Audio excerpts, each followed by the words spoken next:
നമസ്കാരം. Lights camera action എന്ന നമ്മുടെ ചാനലിലേക്ക് ഒരിക്കൽ കൂടി സ്വാഗതം. ഞാൻ നിങ്ങളുടെ ശാന്തുള്ള ദിനേശ്. ഈ അടുത്ത കാലത്ത് വന്ന മലയാള സിനിമകൾ പരിശോധിച്ചാൽ അതിൽ എനിക്ക് ഏറ്റവും ഇഷ്ടപ്പെട്ട സിനിമ ഉർവശിയും പാർവതി തിരുവോത്തും അഭിനയിച്ച ഉള്ളൊഴുക്ക് എന്ന് പറഞ്ഞ സിനിമ തന്നെയാണ്. നമ്മുടെ ശരിക്കും പറഞ്ഞാൽ മലയാളിയുടെ മനസ്സിനെ പിടിച്ചുലയ്ക്കുന്ന ഒരു സിനിമ തന്നെയായിരുന്നു ഉള്ളൊഴുക്ക്. കൃഷി ടോമി എന്ന് പറഞ്ഞ നവാഗതനായ സംവിധായകൻ ചെയ്ത ചിത്രമാണ് ഉള്ളൊഴുക്ക്. നല്ല കളക്ഷൻ ഉണ്ടാക്കി, 25 ദിവസം ഓടിയല്ലോ. പാർവതി തിരുവോത്തും ഉർവശിയും മത്സരിച്ച് അഭിനയിച്ച സിനിമ എന്ന് പറയാം. ഈ വരുന്ന 2024 സിനിമ എന്താ പറയുക, മികച്ച നടനെയും നടിയൊക്കെ തിരഞ്ഞെടുക്കുന്ന മത്സരത്തിൽ തീർച്ചയായിട്ടും പാർവതിയും ഉർവശിയും മത്സരിക്കാനുണ്ടാവും എന്നുള്ളൊരു ഉറപ്പാണ്. എത്ര മനോഹരമായി, എത്ര തന്മയത്വമായി രണ്ടുപേരും അഭിനയിച്ചിരിക്കുന്നു എന്നുള്ളതാണ്. പ്രകൃതി അല്ലെങ്കിൽ വെള്ളം ഒരു പ്രധാന കഥാപാത്രമാകുന്ന സിനിമയായിരുന്നു. നമുക്കിതിന് എന്നോട് സിന്ധു ചോദിച്ചു, ഇങ്ങനെയുള്ള സ്ഥലങ്ങൾ കേരളത്തിലുണ്ടോയെന്ന്. കുട്ടനാട്ടൊന്നും സിന്ധു പോയിട്ടില്ലല്ലോ.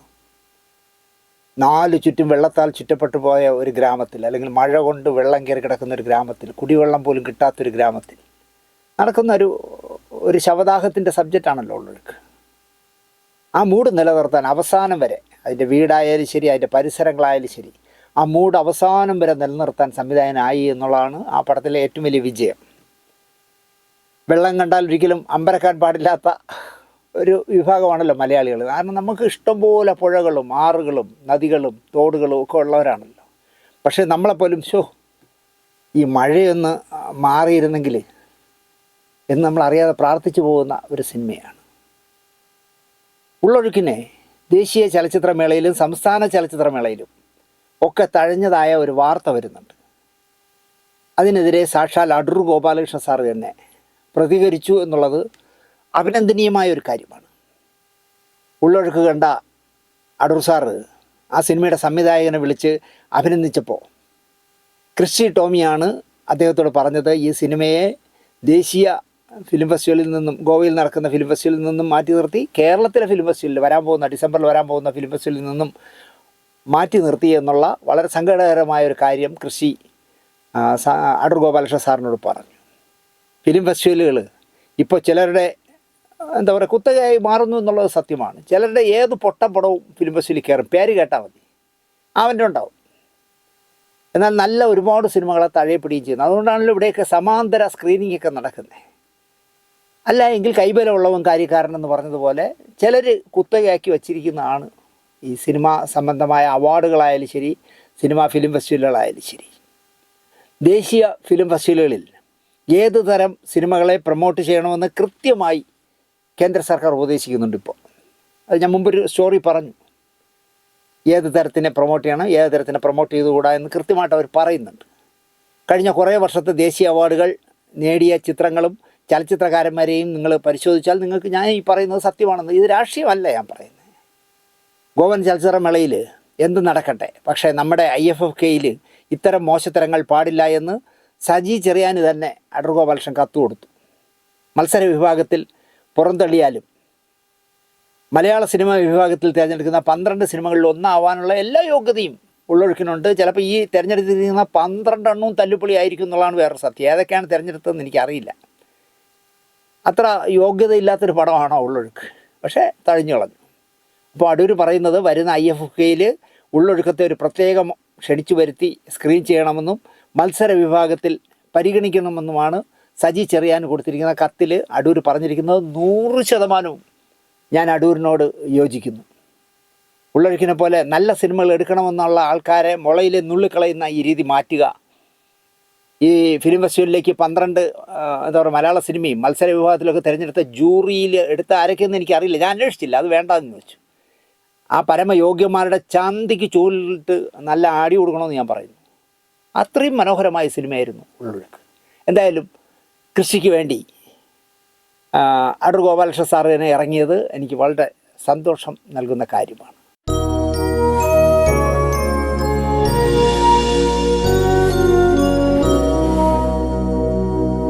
നമസ്കാരം. എനിക്ക് വളരെ സന്തോഷത്തോടെയാണ് ഞാൻ ഇന്ന് ഈ പ്രോഗ്രാം ചെയ്യാനിരിക്കുന്നത്. കാരണം ഏതോ ഫാൻസുകാരൊക്കെ ഒരേ തരത്തിലുള്ള പരാതി 200-ലധികം പേര് അയച്ചാൽ യൂട്യൂബ് നോട്ടിഫിക്കേഷൻ അയക്കുന്നതിനെ നിർത്തലാക്കി കളയും. നമ്മൾ 1,90,000 കഴിഞ്ഞതുകൊണ്ട് പെട്ടെന്ന് അവർ ചാനലിനെ ചിലപ്പോൾ നിർത്തില്ല, പക്ഷേ നോട്ടിഫിക്കേഷൻ പോകാതാവും. അത് ഏതൊക്കെ ഫാൻസുകാരാണ് അയച്ചതെന്ന് ഞാൻ പറയാതെ നിങ്ങൾക്ക് അറിയാമായിരിക്കും. പക്ഷേ നമുക്കൊരു പക്ഷമില്ലെന്നേ. നമ്മൾ ആരെക്കുറിച്ച് പറയുന്നത് നിഷ്പക്ഷമായി നല്ലത് ചെയ്താൽ നല്ലത്, ചീത്ത ചെയ്താൽ ചീത്ത, അത് ആര് ചെയ്താലും. ഈ പ്രോഗ്രാം 500-ലധികം എൻ്റെ സ്റ്റോറി കണ്ടിട്ടുള്ളവർക്കറിയാം, നമുക്ക് അതിൽ പക്ഷാഭേദം കാണിക്കില്ല ആരെയായാലും. എനിക്ക് തോന്നുന്നു നോട്ടിഫിക്കേഷൻ വീണ്ടും വന്നു തുടങ്ങി തോടും. ഒന്ന് അനക്കം വച്ചിട്ടുണ്ട് നമ്മളെ ചാനലിൽ. ഇപ്പോൾ അരോമണി സാറിനെ കുറിച്ച് ചെയ്ത ഇത് 2 ദിവസം കൊണ്ടെന്തോ 20,000 പേരോ എന്തോ കണ്ടു. എന്നെ അത്ഭുതപ്പെടുത്തിയത്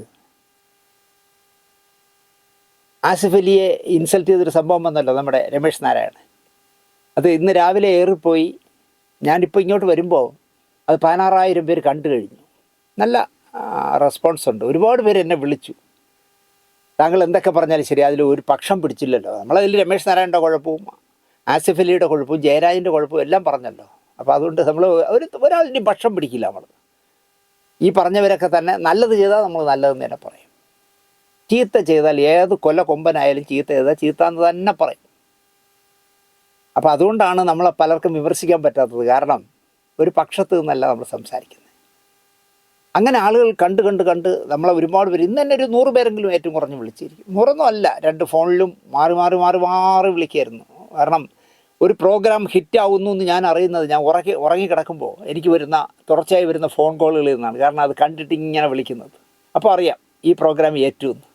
ഇന്ന് ഒരുപാട് പേര് വിളിച്ചു, ഒരുപാട് പേരോട് സംസാരിച്ചു. അതുകൊണ്ട് തന്നെ നമ്മുടെ ഉത്തരവാദിത്വം കൂടുന്നു. പറഞ്ഞു പഴകിയതും ക്ലീഷേ പോലെ സ്ഥിരമായ സാധനങ്ങളും ചെയ്യാതെ എന്തെങ്കിലുമൊക്കെ പുതിയത് ചെയ്യണം എന്നുള്ളൊരു അന്വേഷണത്തിലാണ് ഞാൻ. അത് ഫലപ്രാപ്തിയിലെത്തുമെന്നും എനിക്കറിയാം. കാരണം എവിടെ നിന്നെല്ലാം എന്തെല്ലാം വിവരങ്ങൾ ശേഖരിക്കാമോ അതൊക്കെ ഞാൻ ഇങ്ങനെ ക്രോഡീകരിച്ചുകൊണ്ടിരിക്കുകയാണ്. നമുക്ക് വ്യത്യസ്തമായ ഒരുപാട് പ്രോഗ്രാമുകൾ ചെയ്യാം. ഞാൻ ഇന്ന് ചെയ്യുന്നത് മോഹൻലാൽ എന്ന് പറഞ്ഞ നടനെ നമ്മളാരും ഇനി ഒരു കാര്യവും പറഞ്ഞ് പൊക്കേണ്ട കാര്യമില്ല. കാരണം അഭിനയത്തിൻ്റെ മഹാമേരു എന്ന് തന്നെ അദ്ദേഹത്തെ പറയാം. മലയാളത്തിന് കിട്ടിയ വരദാനമെന്ന് മോഹൻലാലിനെ പറയാം. ആ മോഹൻലാലിനെ കുറിച്ച് നമ്മുടെ മരിച്ചുപോയ പ്രശസ്ത സംവിധായകൻ, ഞാൻ മുമ്പ് പറഞ്ഞിട്ടുണ്ടെന്ന് തോന്നുന്നു, നമ്മൾ സ്ക്രീനിൽ കണ്ടപ്പോൾ ഒരു സംവിധായകൻ്റെ പേര് കാണിക്കുമ്പോഴോ അതുപോലെ ഒരു ഫൈറ്റ് മാസ്റ്റർ പേര് കാണിക്കുമ്പോഴോ ഞാൻ കൈയടിച്ച കഥ പറഞ്ഞിരുന്നു. IV ശശി എന്ന് കേൾക്കുമ്പോൾ നമുക്ക് ആരെന്നറിയില്ല, പക്ഷേ നമ്മൾ കൈയടിക്കുമായിരുന്നു. അതുപോലെ ത്യാഗരാജൻ മാഷിൻ്റെ പേര് കാണിക്കുമ്പോഴും ഞാൻ കൈയടിക്കുമായിരുന്നു. ഇപ്പോഴും ഞാനതൊക്കെ ആലോചിച്ച് സന്തോഷിക്കാറുണ്ട്. ഒരു സിനിമാക്കാരനാവുമെന്ന് സ്വപ്നം പോലും കാണാത്ത കാലത്ത് അപ്പോഴേ ഞാൻ സിനിമയെ സീരിയസ് ആയി കണ്ടിരുന്നു എന്ന് ഇപ്പോഴെനിക്ക് മനസ്സിലാവുന്നത് എന്തുകൊണ്ട് ഞാൻ IV ശശിയുടെ സിനിമകൾ വരുമ്പോൾ അതിൻ്റെ ടൈറ്റിലിൽ സംവിധാനം IV ശശി എന്നെഴുതി കാണിക്കുമ്പോൾ ഞാൻ എന്തുകൊണ്ട് കൈയടിച്ചു എന്ന് ഇപ്പം ഞാൻ ആലോചിക്കാറുണ്ട്. ഇവിടെ ഒരുപാട് ഫൈറ്റ് മാസ്റ്റർമാരുള്ളപ്പോൾ ത്യാഗരാജൻ മാഷിൻ്റെ പേരെഴുതി കാണിക്കുമ്പോൾ എന്തുകൊണ്ട് ഞാൻ കൈയടിച്ചു? ഞാൻ ഇതിങ്ങനെ സ്വയം ആലോചിക്കുന്ന കാര്യങ്ങളാണ്. അപ്പോൾ IV ശശി എന്ന് പറഞ്ഞ പ്രിയപ്പെട്ട സംവിധായകൻ പാവം രോഗോധരനായി പോയതുകൊണ്ടാണ്, അല്ലെങ്കിൽ ഇനിയും ഒരുപാട് കാലം ജീവിക്കേണ്ടതില്ലേ. അദ്ദേഹത്തെ പറ്റിയുള്ള ഓർമ്മകൾ പങ്കുവച്ചാൽ, അല്ലെങ്കിൽ ഓർമ്മകൾ ഞാനിങ്ങനെ ആലോചിച്ചെടുക്കുമ്പോൾ എനിക്ക് എന്നോട് തന്നെ കുറ്റബോധം തോന്നാറുണ്ട്. മാറ്റയുടെ പ്രതാപകാലത്ത് മാറ്റയുടെ ഒരു പക്ഷത്തിൻ്റെ ചെയർമാനായിട്ട് IV ശശിയെ മദ്രാസിൽ നിന്ന് പറഞ്ഞ് ചാക്കിട്ട് കൊണ്ടുവന്നു. ഒന്ന് നിന്ന് തന്നാൽ അത് ഞങ്ങൾ ജയിപ്പിച്ചു തരാമെന്നൊക്കെ. ജയിക്കില്ല എന്ന് എനിക്കടക്കം അറിയാം. ഇപ്പോൾ പാലക്കാട് നിന്ന് മെട്രോ ശ്രീധരൻ എന്ന് പറഞ്ഞ വലിയ മനുഷ്യനെ കൊണ്ടുവന്ന് കേരളത്തിലെ മുഖ്യമന്ത്രിയാക്കാമെന്ന് പറഞ്ഞ് മത്സരിപ്പിച്ചില്ലേ. പാവം അദ്ദേഹത്തിന് അറിയില്ലായിരുന്നു അദ്ദേഹം മുഖ്യമന്ത്രി ആകില്ല, MLA പോലും ആകില്ല എന്ന്. പക്ഷെ പാവം ഈ ആരൊക്കെയോ ചെന്ന് നുണ പറഞ്ഞു കൊടുത്തോ, ഈ പൊക്കി വിട്ടപ്പോൾ അദ്ദേഹം അങ്ങ് സമ്മതിച്ചു, ഞാൻ കേരളത്തിലെ മുഖ്യമന്ത്രി ആവും. ഇപ്പോൾ തന്നെ പാലക്കാട്ടൊരു വീട് നോക്കി വെച്ചിട്ടുണ്ട്, MLAയുടെ ഓഫീസായിട്ട് ഫംഗ്ഷൻ ചെയ്യാനായിട്ട് എന്നൊക്കെ പറഞ്ഞു പുള്ളി എന്തെല്ലാം പറഞ്ഞു. അതുപോലെ IV ശശിയെ ആരൊക്കെയോ ചേർന്ന് ബ്രെയിൻ വാഷ് ചെയ്ത് മാക്ടയുടെ ചെയർമാനാവാൻ കൊണ്ടു. അപ്പോൾ ശശിയേട്ടൻ്റെ ബ്രാൻഡാണല്ലോ തൊപ്പിയൊക്കെ വെച്ച് ശശിയേട്ടൻ സദസ്സിൽ ഇരിപ്പുണ്ട്. അക്കാലത്ത് ഞാൻ മുമ്പ് പറഞ്ഞിട്ടുണ്ട്, ഒരു ചാവേറായിരുന്നു ഞാൻ.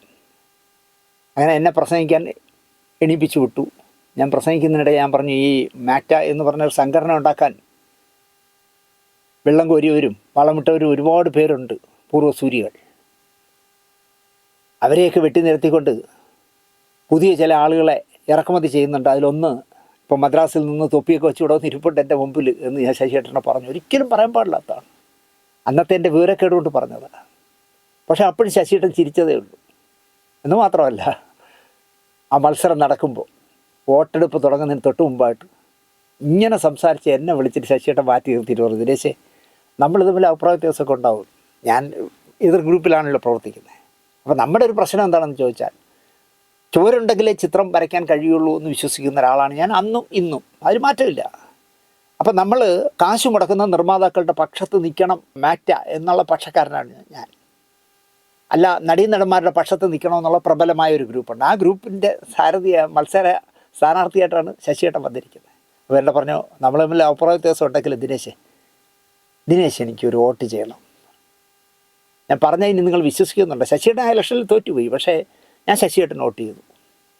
കാരണം നമ്മൾ സിനിമ കണ്ടു തുടങ്ങിയ കാലത്ത്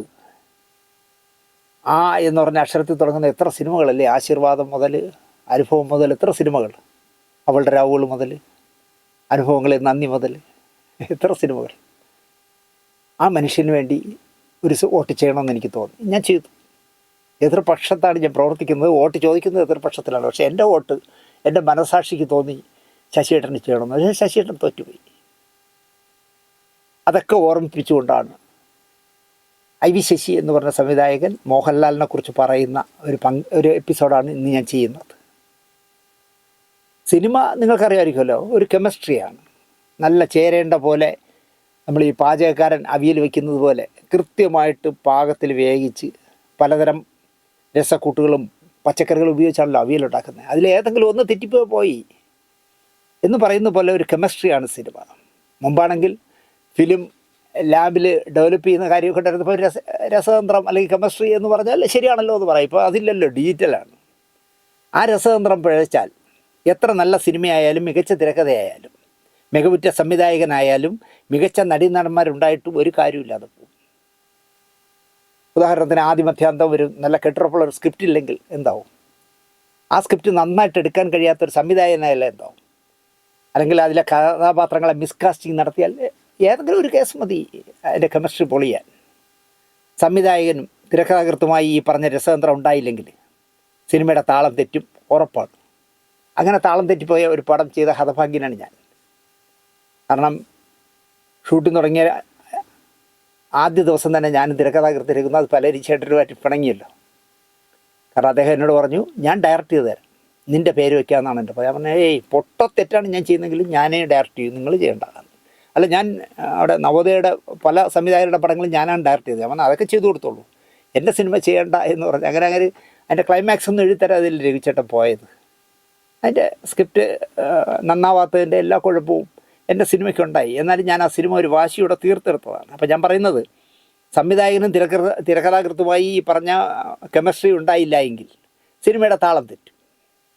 അഭിനേതാക്കളുമായും സംവിധായകനോ അഭിനേതാക്കൾ തമ്മിലോ ഈ പറഞ്ഞ കെമിസ്ട്രി വർക്കൗട്ട് ആയില്ല എങ്കിലും റിസൾട്ട് ബോറാവും. ഞാൻ മുമ്പ് നിങ്ങളുടെ ഒരു കഥ പറഞ്ഞിട്ടുണ്ട്. തിലകൻ ചേട്ടൻ അഭിനയിച്ചൊരു പടത്തിൽ അദ്ദേഹത്തിൻ്റെ ഭാര്യ മരിച്ചു കിടക്കുകയാണ്. അപ്പോൾ അദ്ദേഹവും മകനും കൂടി മരിച്ചു കിടക്കുന്ന ഭാര്യയുടെ മുന്നിൽ നിൽക്കുകയാണ്. അതാണ് ഷോട്ട്. ക്യാമറയൊക്കെ വെച്ച് ലൈറ്റൊക്കെ എല്ലാം കഴിഞ്ഞ് തിലകൻ ചേട്ടൻ വിളിച്ചോ മകനായിട്ട് അഭിനയിക്കുന്ന നടനും വിളിച്ച് നിർത്തി. ആ റിയാക്ഷൻ എടുക്കാൻ നോക്കുമ്പോൾ തിലകൻ ചേട്ടൻ വെറുതെ ഒന്ന് പാളി നോക്കി അടുത്തിരിക്കുന്ന മോൻ്റെ മുഖത്ത് യാതൊരു എക്സ്പ്രഷനും ഇല്ല. അമ്മയല്ല, ഇനി അപ്പൂപ്പൻ ചത്താലും എനിക്കൊന്നും ഇല്ല എന്നുള്ള രീതി നിൽക്കും. വളരെ സൗമ്യനായി തിലകൻ ചേട്ടൻ പറഞ്ഞു, ഹലോ ആശാനെ, ഈ കിടക്കുന്നത് എന്ന് നമ്മൾ ഉദ്ദേശിക്കുന്നത് നിങ്ങളുടെ അമ്മയാണ് മരിച്ചു കിടക്കുന്നത്. അമ്മ മരിച്ചു കിടക്കുമ്പോൾ ഇങ്ങനെ നിന്നാൽ മതിയോ എന്നിട്ട് എടുത്ത വായിൽ ഈ മകനായിട്ട് അഭിനയിക്കുന്ന നടൻ തിലകൻ ചേട്ടനോട് പറഞ്ഞു, അതിന് ഡയലോഗൊന്നും ഇല്ലല്ലോ, പിന്നെ ഞാൻ എന്ത് കാണിക്കാൻ എന്നാ ചോദിച്ചേ. കാരണം ചിലർക്ക് ഡയലോഗിൻ്റെയോ ഡ്രസ്സിൻ്റെയോ പച്ചയിലല്ലേ അഭിനയിക്കാൻ പറ്റും. അപ്പോൾ ഈ പറയുന്ന ഒരു ഒരു ഒരു ഈടുറ്റ ഒരു ക്യാരക്ടർ ഒരാളിന് കൊടുത്തു, അയാൾക്ക് അത് അഭിനയിച്ച് ഫലിപ്പിക്കാൻ കഴിയാത്തവനാണെങ്കിലും ആ സിനിമയുടെ രസതന്ത്രം പാളിപ്പോവും. അതുപോലെ ചിലർ ഇഴുകിച്ചേർന്ന് അഭിനയിക്കാൻ ഒട്ടും മടിയില്ലാത്ത നടന്മാരും നടിമാരും ഉണ്ട്. ഇഴുകിച്ചേർന്ന് അഭിനയിക്കില്ല, എൻ്റെ ദേഹത്ത് തൊടാൻ പറ്റില്ല എന്ന് പറയുന്നവരുണ്ട്. അപ്പോൾ നമ്മളൊരു ഇഴുകിച്ചേർന്നുള്ള ഒരു സീൻ എടുക്കുമ്പോൾ നായിക പറയണം എൻ്റെ ദേഹത്ത് തൊടാൻ പാടില്ല എന്ന് പറഞ്ഞാൽ കുളമാവില്ലേ, ആയിപ്പോവും. പക്ഷേ എന്നാൽ നമ്മുടെ മോഹൻലാൽ ഇഴുകിച്ചേർന്ന് അഭിനയിക്കാനല്ല, പൂർണ്ണ നഗ്നനായിട്ട് അഭിനയിക്കാൻ പോലും യാതൊരു മടിയുമില്ലാത്ത ചുരുക്കം നടന്മാരിൽ കമൽഹാസനെ പോലെയൊക്കെ ചുരുക്കം നടന്മാരിൽ ഒരാളാണ് മോഹൻലാൽ. ഞാനിപ്പോഴും ഓർക്കുന്നു, പി ചന്ദ്രകുമാർ സംവിധാനം ചെയ്ത ഉയരിഞ്ഞ നാടക എന്ന് പറഞ്ഞൊരു സിനിമയുണ്ട്.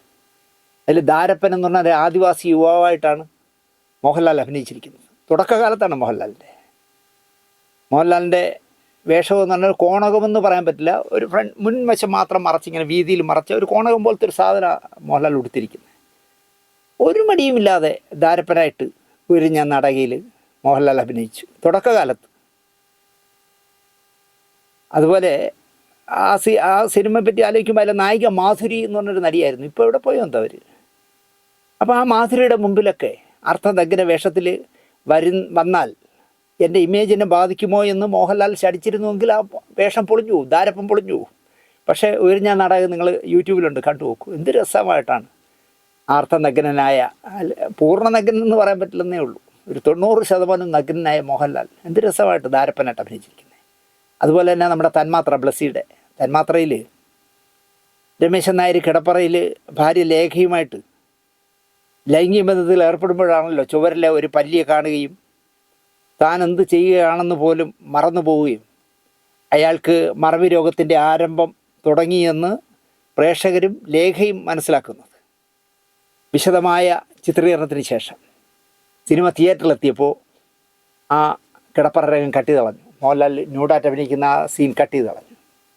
ഇന്നാണെങ്കിൽ ആ സീന് കട്ട് ചെയ്യില്ല. കാരണം പൂർണ്ണ നഗ്നയായി ബിരിയാണിയിൽ ഖദീജ എന്ന് പറഞ്ഞ വേഷത്തിൽ ഇണചേരുന്ന ഒരു രംഗമുണ്ട്. ഞാൻ കണ്ടിട്ടുണ്ട്, നിങ്ങൾ എത്ര പേര് കണ്ടിട്ടുണ്ടെന്ന് എനിക്കറിയില്ല. ഒരുപക്ഷെ മറ്റൊരു നടിയും ചെയ്യാത്ത എന്ത് രസമായിട്ടാണ് കനി കുസൃതി, നമ്മുടെ മൈത്രേയൻ സാറിൻ്റെയും ജയശ്രീയുടെയും ഡോക്ടർ ജയശ്രീയുടെയും മകൾ കനി കുസൃതി ആ വേഷം ചെയ്യുകയും സംസ്ഥാന അവാർഡ് നേടുകയും ചെയ്തു. അതുകൊണ്ട് ഇപ്പോൾ ആയിരുന്നെങ്കിൽ തീർച്ചയായിട്ടും എനിക്ക് തോന്നുന്നു തന്മാത്രയിൽ ആ സീൻ അങ്ങനെ തന്നെ വിടുമായിരുന്നു. കാരണം ഇപ്പോഴത്തെ പ്രേക്ഷകരെയൊക്കെ 10ാം ക്ലാസ്സിലൊക്കെ പഠിക്കുന്ന പിള്ളേർ ന്യൂഡായിട്ടുള്ള എല്ലാം കാണുകയില്ലേ ഫോണിൽ. ഇപ്പം നഗ്നതയൊന്നും ഇവിടെ ഒരു പ്രശ്നമേ അല്ലെന്നേ. എന്നിട്ട് ഞാൻ ആലോചിക്കുന്നത് 70 വയസ്സായ കിളവൻ 12 വയസ്സായ പെൺകുട്ടിയെ പീഡിപ്പിച്ച വാർത്തയൊക്കെ ഞാൻ ആലോചിക്കും, ഈ കിളവൻ എന്തിൻ്റെ അസുഖമാണെന്ന് ഞാൻ ആലോചിക്കാറുണ്ട്. കാരണം ഇപ്പോൾ എല്ലാം കോമണായി മാറിയില്ലേ. ഇപ്പം നമ്മുടെ എന്താ പറയുക, യൂട്യൂബിലൂടെയും വാട്സാപ്പിലൂടെയും ഫേസ്ബുക്കിലൂടെയൊക്കെ കാണാൻ പാടില്ലാത്ത എന്തെല്ലാം പിള്ളേർ തന്നെ കാണുന്നു. ഈ കനി കുസൃതി ബിരിയാണിയിൽ നായികന് അവർ പറഞ്ഞ ന്യായം കാശിന് അത്യാവശ്യമായതിനാൽ ആണ് ഞാൻ ആ വേഷം സ്വീകരിച്ചതെന്നൊക്കെ കനി ഈ അടുത്ത കാലത്തും പറഞ്ഞു. എന്നാലും പറയുന്നു, ബിരിയാണിയിലെ ഖദീജയെ എല്ലാ അർത്ഥത്തിലും കനി മനോഹരമാക്കി. സജിൻ ബാബുവുമായി ആത്മാർത്ഥമായൊരു എന്താ പറയുക സഹവർത്തിത്വം ഇല്ലായിരുന്നുവെങ്കിൽ ആ കിടപ്പറ സീന് വൃത്തികേടായി പോയേനെ. ഞാൻ സജിൻ ബാബുവായിട്ട് ആ പടം കണ്ട ശേഷം വിളിച്ചിരുന്നു. ഇത് തന്നെയാണ് കളിമണ്ണ് എന്ന് പറഞ്ഞ ബ്ലസ്സിയുടെ പടത്തിൽ തൻ്റെ കടിഞ്ഞൂൽ പ്രസവം ആ സിനിമയിൽ ക്യാരക്ടറിന് ആവശ്യമായതുകൊണ്ട് എൻ്റെ പ്രസവം ലൈവായി ഷൂട്ട് ചെയ്തോളാൻ പറഞ്ഞ അതിൽ മീര എന്ന് പറഞ്ഞ വേഷമായിരുന്നല്ലോ ശ്വേതയ്ക്ക്, അത് ഷൂട്ട് ചെയ്തോളൂ എന്ന് പറഞ്ഞ നല്ല ചങ്കൂറ്റമുള്ള അഭിനേതാവല്ലേ ശ്വേത മേനോൻ. പക്ഷേ ഒന്നും പറയാതെ വയ്യ, ചിത്രീകരണ സമയത്ത് ബ്ലസ്സി കാണിക്കുന്ന തൻ്റെ ഇടം പടം റിലീസ് ചെയ്യുമ്പോഴില്ല എന്ന് ഈ പറഞ്ഞ തന്മാത്രയും കളിമണ്ണും ഒക്കെ തെളിയിച്ചു. കാരണം വളരെ അദ്ദേഹം ഒരു ഒറ്റയാനെ പോലെ ഇതെല്ലാം ഷൂട്ട് ചെയ്യുന്ന അങ്ങനത്തെയൊക്കെ ഇതിന് പടം റിലീസ് ചെയ്തതിൻ്റെ നല്ല സാധനം അങ്ങ് വെട്ടിക്കളായി. അതെന്തിനാണെന്ന് എനിക്ക് മനസ്സിലാവുന്നില്ല. ഇത്തരം അത്ഭുതപ്പെടുത്തൽ ഞാൻ അനുഭവിച്ച സിനിമയായിരുന്നു ബാൻഡിറ്റ് ക്യൂൻ. നിങ്ങളിൽ എത്ര പേര് കണ്ടിട്ടുണ്ടെന്ന് എനിക്കറിയില്ല.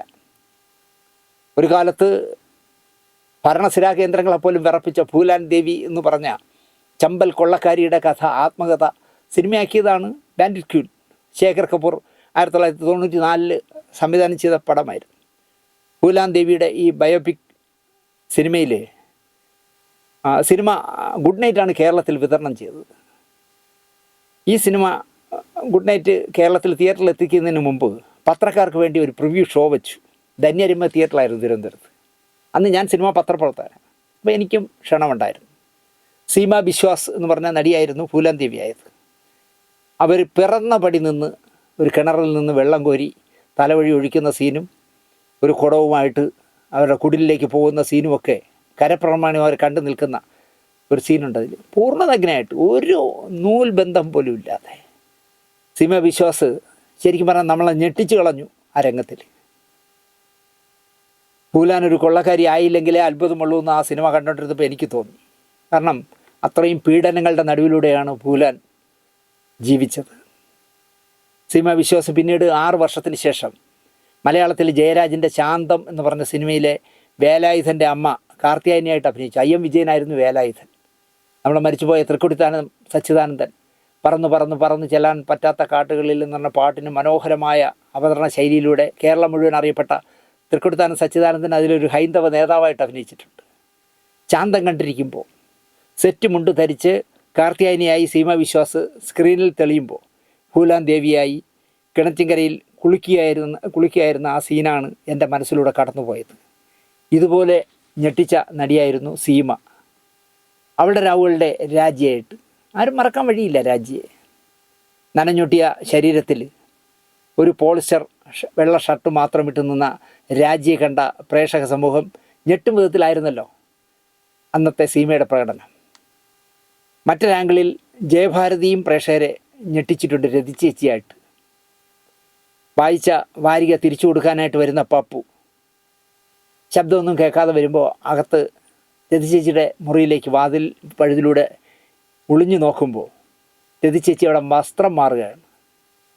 വൾഗാരിറ്റി ഇല്ലാതെ എങ്ങനെ സെക്സ് അനുഭവിപ്പിക്കാമെന്ന് പ്രേക്ഷകനെ പഠിപ്പിച്ച സിനിമയായിരുന്നു രതിർവേദം. ഭരതൻ എന്ന് പറഞ്ഞ സംവിധായകൻ്റെ ഒരു സ്പെഷ്യൽ കേസാണെന്ന് പറയാവത്. അതുപോലെ സുഭാഷിണി എന്ന് പറഞ്ഞ തകരയിലെ നായിക സുരേഖ തകരയുമൊത്ത് തിരകൾക്കിടയിൽ കെട്ടിമറിയുന്ന ഒരു സീന് തകരയിലുണ്ട്. പ്രേക്ഷകൻ ഇതൊക്കെ അനുഭവേദ്യമാകുന്നത് തീർച്ചയായിട്ടും നമുക്ക് സെക്സി ആയിട്ട് തന്നെ നമുക്ക് ഫീൽ ചെയ്യും. ഈ പറഞ്ഞ സിനിമകളിലൊക്കെ ഒരു ഗീവ് ആൻഡ് ടേക്ക് ബന്ധം അഭിനേതാക്കൾ തമ്മിലും സംവിധായകനും അഭിനേതാക്കളും തമ്മിലും ഇല്ലായിരുന്നുവെങ്കിൽ നമ്മൾ കണ്ട ചാരുത ഒരിക്കലും ആ സിനിമകൾക്കുണ്ടാവില്ല.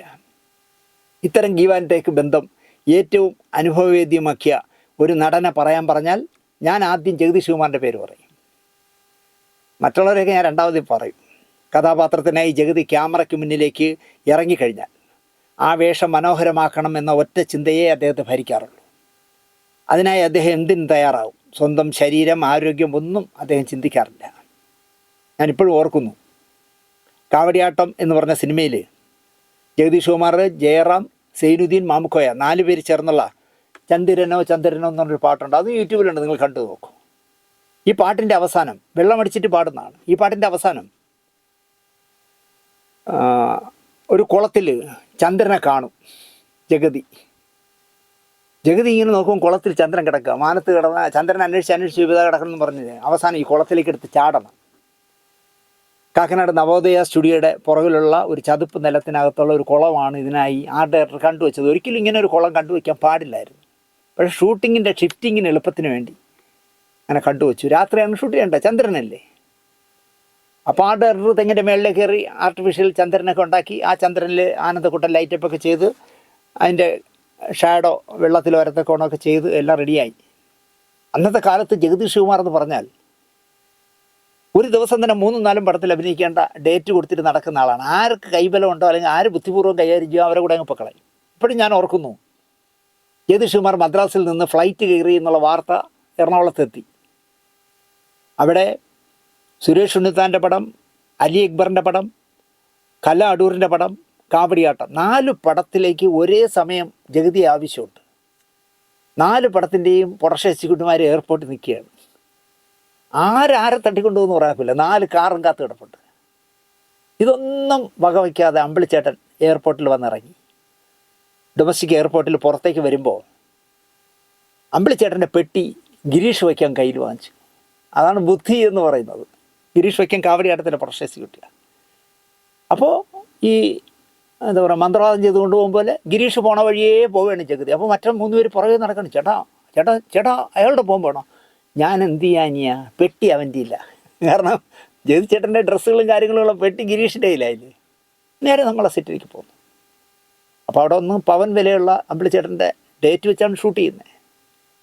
അപ്പോൾ അമ്പിളിച്ചേട്ടൻ പറഞ്ഞു, ഒരു പർട്ടിക്കുലർ ദിവസം പറഞ്ഞു, ആ ദിവസം എന്നെ എങ്ങനെയെങ്കിലും വിടണം, കാരണം എനിക്ക് ആ കല അടൂരിൻ്റെ പടത്തിന് പോകണം, ഞാൻ അയാൾക്ക് കൊടുത്ത ഡേറ്റ് ആണെന്നൊക്കെ പറഞ്ഞ് പ്രശ്നം ഉണ്ടാക്കുക. അപൂർവം ചില്ലറാണെന്ന് തോന്നുന്നു.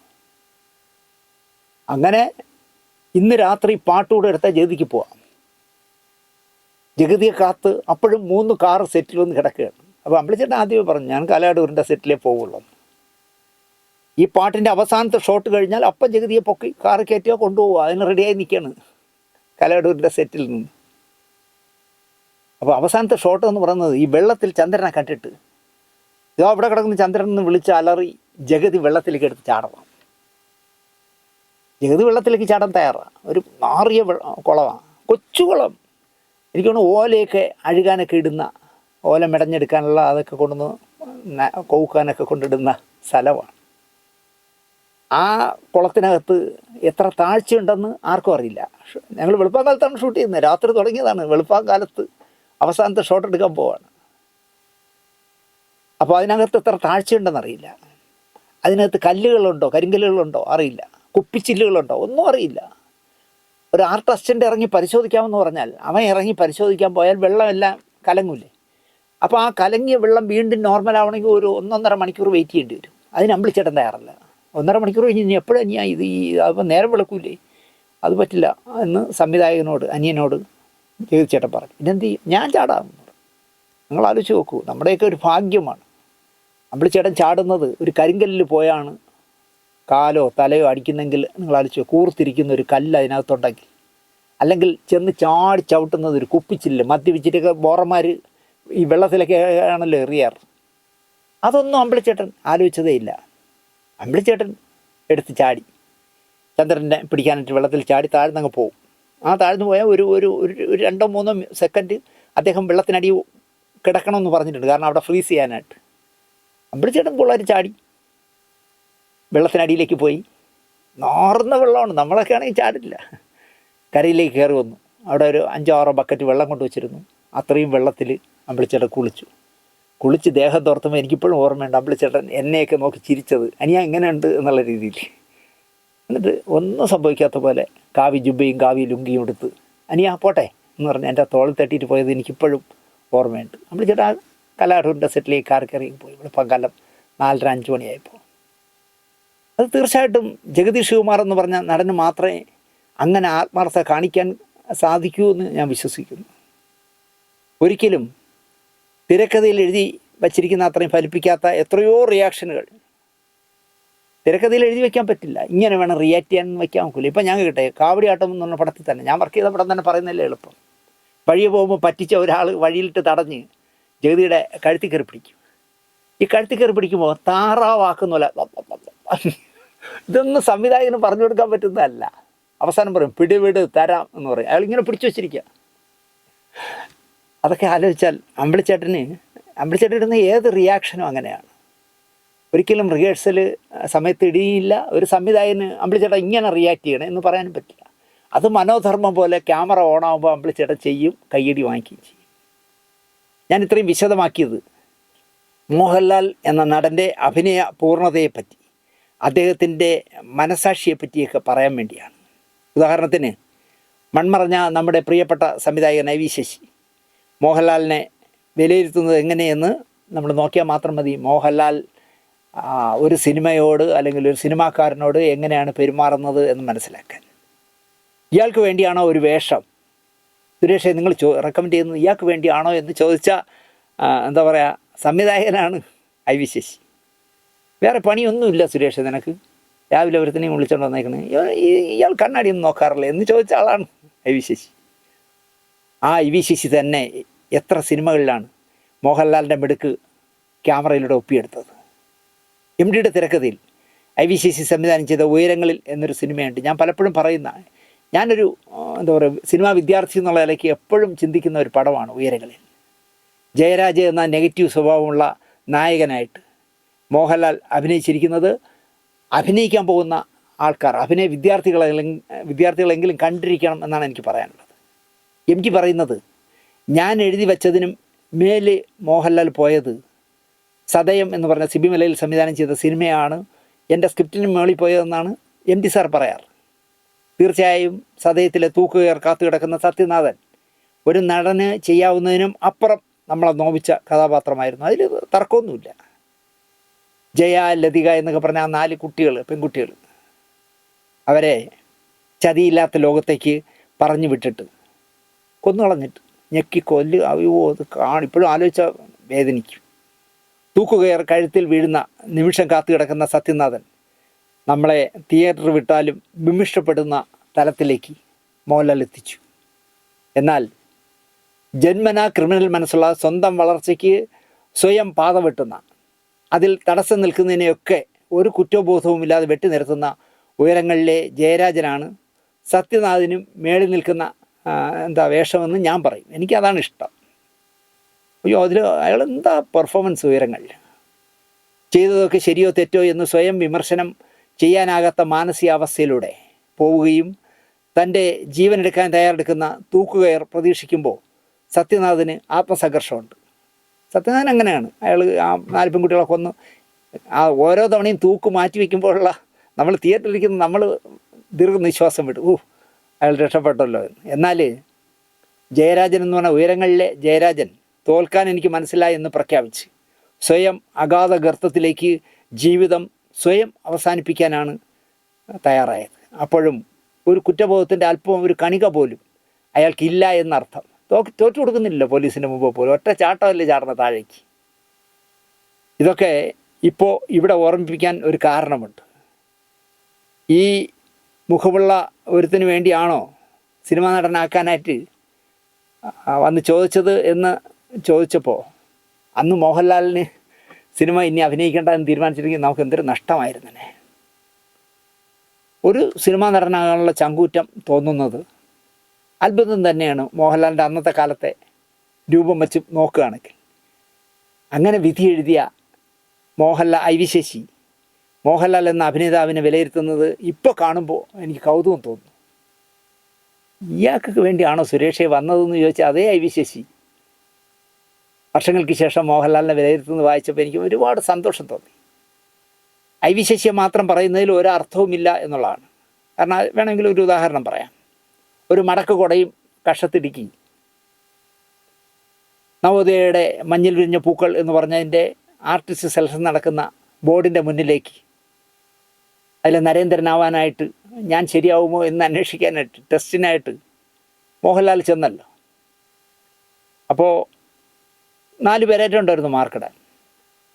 അതിൽ ഒരാൾ മാർക്കിട്ടത്, ഒരു വിദ്വാൻ മാർക്കിട്ടത് 100-ന് 2 മാർക്കായിരുന്നു. 100-ന് 2 പാസ് മാർക്ക് പോലും കൊടുത്തില്ല. പക്ഷേ അപ്പച്ചൻ്റെ മകൻ ജിജോ 100-ന് 98 മാർക്കാണ് ആ ഇൻ്റർവ്യൂവിൽ മോഹൻലാലിന് കൊടുത്തത്. 100-ന് 2 മാർക്കിട്ട മനുഷ്യൻ ആര്, അല്ലെങ്കിൽ കലാകാരൻ ആര് എന്ന് ചോദിച്ചാൽ സിബി മലയിലാണ്. 100-ന് 2 മാർക്ക്. പിന്നീട് ആ സിബി മലയിലിൻ്റെ കിരീടത്തിൽ അഭിനയിച്ചതിന് കേന്ദ്ര സർക്കാരിൻ്റെ പ്രത്യേക മെൻഷൻ വാങ്ങുകയും പിറ്റേ വർഷം ഭരതം എന്ന ചിത്രത്തിലൂടെ സിബി മലയിലിൻ്റെ സിനിമയിലൂടെ ഇന്ത്യയിലെ മികച്ച നടൻ്റെ അവാർഡ് മോഹൻലാൽ നേടിയെടുത്തു എന്നുള്ളത് ചരിത്രം. എനിക്കെന്താണ് ഈ സിനിമയിൽ താങ്കളിൽ നിന്നും വേണ്ടത്? ഈ സീൻ ആവശ്യപ്പെടുന്നത് എന്താണ്? ഈ ഷോട്ടിൽ താങ്കളിൽ നിന്നും എനിക്ക് ഇങ്ങനെ വേണം എന്നൊക്കെ ചെയ്ത് കാണിച്ചു കൊടുക്കുന്ന സംവിധായകരുണ്ട് ഇവിടെ. ഉദാഹരണത്തിന് ഫാസിൽ ഒരു സീൻ എടുക്കുമ്പോൾ ആ സീൻ മുഴുവൻ വിശദമായി ആർട്ടിസ്റ്റുകൾക്ക് പറഞ്ഞു കൊടുത്തിട്ട് നീ ചെയ്യുന്ന ക്യാരക്ടർ ഇങ്ങനെ ഉള്ള സ്വഭാവമുള്ള ആളാണെന്ന് വിശദമാക്കി കൊടുത്തിട്ട് ഈ ഷോട്ടിൽ ഞാൻ എന്താണ് ഉദ്ദേശിക്കുന്നതെന്നൊക്കെ അഭിനയിച്ച് കാണിച്ചു കൊടുക്കുന്ന ആളാണ് ഫാസിൽ. ലോഹിതദാസും അതുപോലുള്ളതാണ്. തിരക്കഥ വായിച്ച് വിശദീകരിച്ച് ഇനി താങ്കൾ ചെയ്ത് കാണിക്കൂ എന്ന് പറയുന്നവരാണ് ഏറിയ പങ്കും. അതിൽ ഐ വി ശശിക്ക് അങ്ങനെയുള്ളവരാണ്. സീൻ വായിച്ചു കൊടുത്തിട്ട് ഇനി ആർട്ടിസ്റ്റിന് പെർഫോം ചെയ്യാം, എന്നിട്ട് പിന്നെ കറക്റ്റ് ചെയ്യുള്ളൂ. അത്തരക്കാരിലുള്ള ഒരാളാണ് ഐ വി ശശി. തിരക്കഥയിൽ നിന്നും സ്വാംശീകരിക്കുന്നത് നടനോട് പറഞ്ഞ് പിന്നെ നടൻ അല്ലെങ്കിൽ നടി മനോധർമ്മം പോലെ ചെയ്ത് കാണിച്ച് അത് കണ്ട് തിരുത്തുകയോ സമ്മതിക്കുകയോ ചെയ്യുകയാണ് ഐ വി ശശിയുടെയൊക്കെ ഒരു ശീലം. അത് കേട്ട അഭിനേതാവ് സംവിധായകൻ ഉദ്ദേശിക്കുന്ന തരത്തിലോ അതിനപ്പുറത്തേക്കോ കൊണ്ടുപോയാൽ, ആ ക്യാരക്ടറിനെ കൊണ്ടുപോയാൽ ഓക്കെ ഇത് മതി ഇങ്ങനെ ചെയ്യാം എന്ന് ശശിയേട്ട പറയും. ഞാൻ ഉദ്ദേശിച്ചതിനുമപ്പുറം അഭിനേതാവ് പ്രകടിപ്പിച്ചാൽ ചിലപ്പോൾ സംവിധായകന്മാരിൽ ചിലർ അത് വേണ്ട എന്ന് വയ്ക്കാറുണ്ട് ചിലർ. എന്നാൽ ഐ വി ശശി പോലുള്ളവർ പറയും മതി എന്ന് പറയും. പക്ഷെ അങ്ങനെ ഉദ്ദേശിച്ച് ഒരു ഷോട്ട് എടുത്ത ശേഷം അയ്യോ അയാൾ എന്താ കാണിക്കണേ, അപ്പോൾ ആ പെർഫോമൻസ് നമുക്ക് ക്ലോസപ്പിൽ കാണിക്കണം അല്ലെങ്കിൽ സൈഷനിൽ കാണിക്കണം എന്ന് പറഞ്ഞ് എടുപ്പിക്കുന്ന ചില നടന്മാരുണ്ട്. കാരണം അത്ഭുതകരമായ പ്രകടനം നടത്തുമ്പോൾ അതൊരു ലോങ് ഷോട്ടിലോ മിഡ് ഷോട്ടിലോ നിന്നാൽ പോരാ, അത് ക്ലോസപ്പിൽ കാണിക്കണമെന്ന് സംവിധായകൻ സ്വയം തീരുമാനിക്കുന്ന ഒരു തലത്തിലേക്ക് എത്തിക്കും ചില നടന്മാർ. അഭിനേതാക്കൾ തമ്മിൽ എന്ന പോലെ അഭിനേതാവും സംവിധായകനും തമ്മിലും ഇത്തരം ഒരു കെമിസ്ട്രി രൂപപ്പെടും. മോഹൻലാൽ എന്ന അഭിനേതാവ് പലപ്പോഴും IV ശശിക്ക് ഇത്തരം അനുഭവങ്ങൾ നൽകിയിട്ടുണ്ട് എന്നാണ് ശശിയേട്ടൻ തന്നെ പറയുന്നത്.